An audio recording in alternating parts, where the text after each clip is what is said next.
Good morning, students. Today also we should study the female reproductive organ. In our previous video, we have seen the structure of megasporangium, that was nothing but the ovule. And today we will see the megasporogenesis, which will occur inside this megasporangium.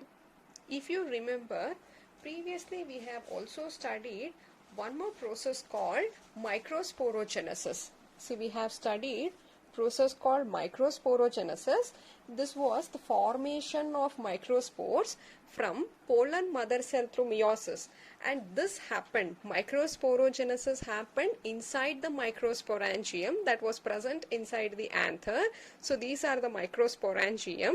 Inside microsporangium, the pollen mother cell will undergo meiotic division to form the microspores. So now the microspores are nothing but the pollen grains, and inside this pollen grains we had seen the two male gamete present. Today we are going to study megasporogenesis. So there is only small difference, don't get confused. This is microsporogenesis. Microsporogenesis is the formation of microspores, and here we are going to study the megasporogenesis, meaning formation of megaspores. Clear? So here megasporogenesis is the formation of megaspore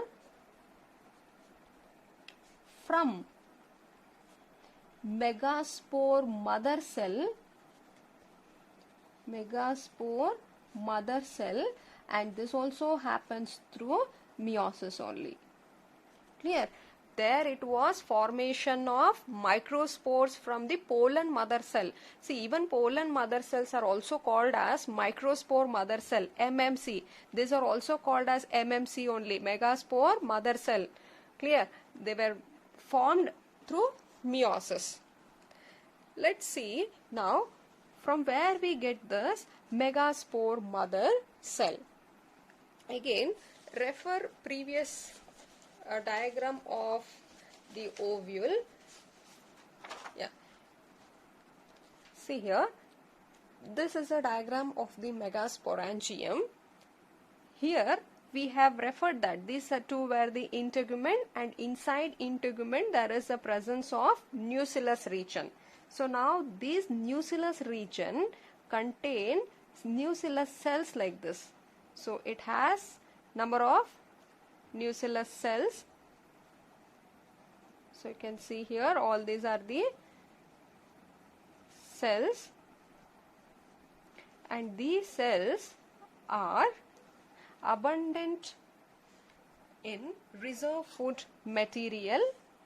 So these nucellus cells will have a prominent nucleus.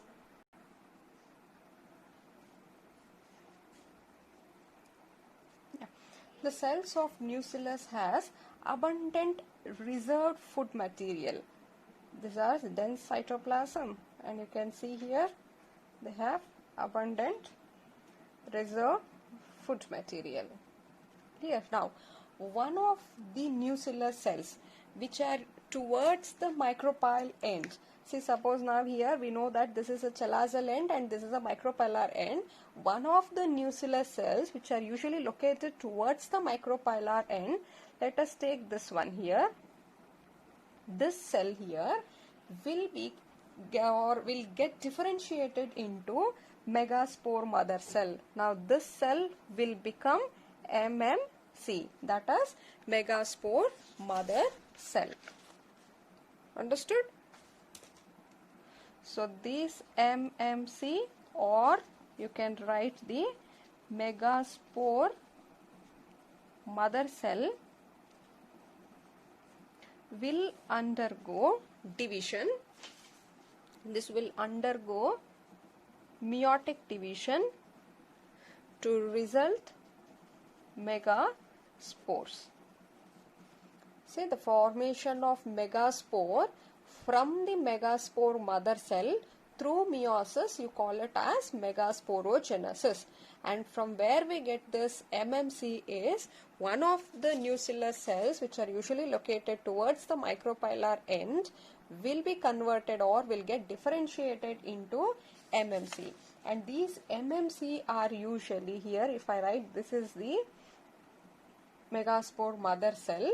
These are diploid cells. These are the large diploid cells which has a prominent nucleus, and it will have the dense cytoplasm. So this is its nucleus, and these are all the cytoplasm. Clear? Now this will undergo meiotic division. See here, this was a nucleus cell. Around that you will have some more nucleus cells present like this. Nucleus cells are present around it, but we are bothered only of this MMC. Now this MMC will undergo division. After completion of meiosis 1, this MMC will get divided to form 2 cell here, and remaining nucleus cell will be intact this way. And now again it will undergo meiosis 2, resulting in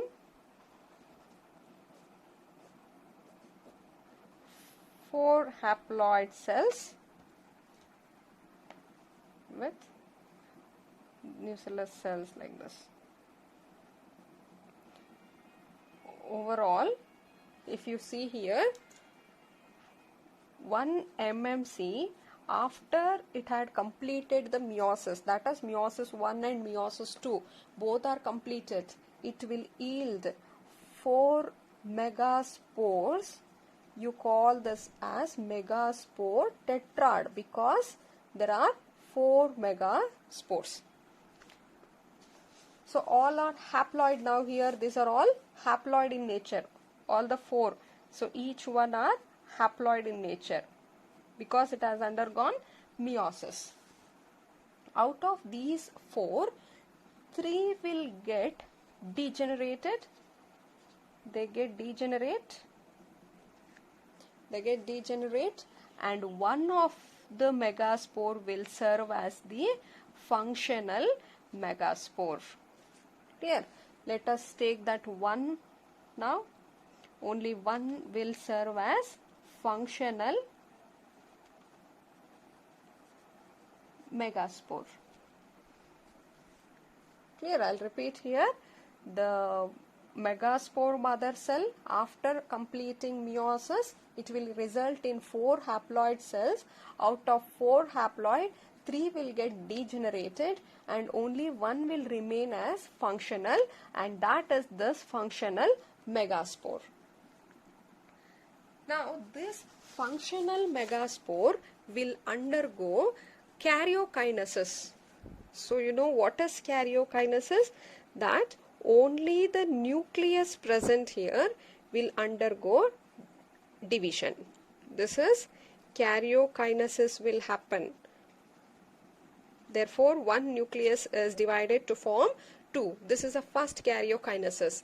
Now, after karyokinesis, usually cytokinesis should occur, but here there is no cytokinesis happening, only karyokinesis happen. After this, again it will undergo, second time it will undergo karyokinesis. So now these 2 nucleus further divide to form 4. This is karyokinesis 2. Again karyokinesis 3. So now 4 will further divide to form 8.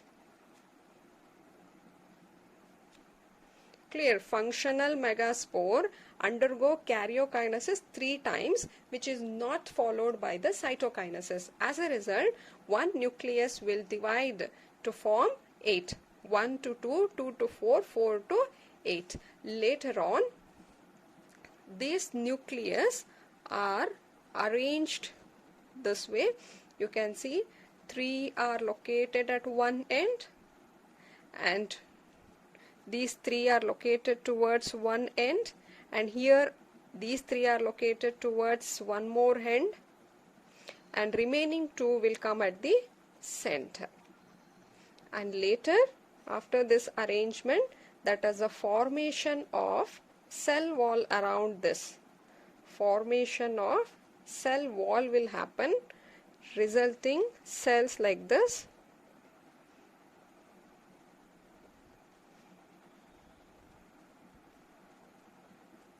You can see cell wall will develop around this nucleus now.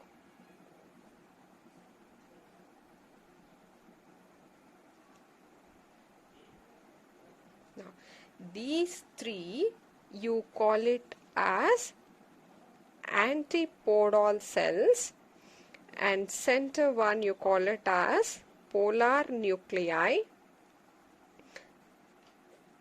This is referred as egg, and these two are called synergid cells. Clear? After formation of cell wall, here it was nucleus. We called it as only nucleus. But once the cell wall develop around the nucleus, they are called as cell. So totally how many cells are here? Nucleus are 8.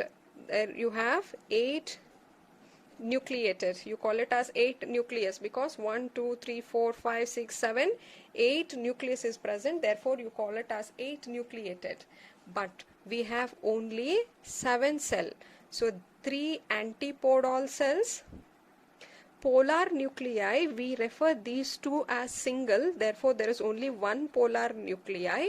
There is one egg and there is 2 synergid cell. Therefore, it is 3, 4, 5, 6, 7. Only 7 celled. Clear? This stage of the embryo sac. Now you call this as embryo sac. Embryo sac is called as, in case of an angiosperm, the embryo sac at a maturity shows 8 nucleated and 7 celled. Clear? So now you can see there is a female gamete. We started with the gynoecium, where we have seen the pistil. Inside the pistil, that is stigma style ovary, inside the ovary we saw the megasporangium. Inside the megasporangium, one of the nucellus cell was converted into embryo sac, and inside this embryo sac we got the female gamete, that is nothing but the egg. So now we have completed gametogenesis. Now we have seen that even the male gametes are formed. Male gametes were formed in the pollen grain. On the other side, we have found the female gamete present in the embryo sac. So now this embryo sac is called as female gametophyte. If you remember, I told pollen grains are referred to as male gametophyte because that is a structure which is having the male gamete. The female gametophyte meaning embryo sac, because embryo sac is a structure which is having the female gamete. They can ask you either the diagram of the megasporangium, or they can also ask you for the megasporogenesis process. So here megasporogenesis is very simple. It's a formation of megaspore from the megaspore mother cell. This is how the megaspore mother cell will form the megaspore. Initially it forms megaspore tetrad because 4 are still intact here. Out of 4, 3 get degenerated and 1 will serve as the functional megaspore.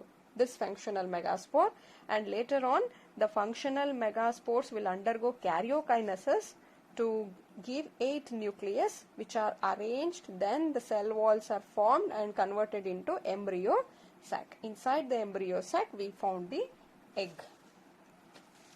Clear? In the next video we will take up with the gamete transfer. How these gametes which are formed will come close to one another. Yes, that's all for today's class.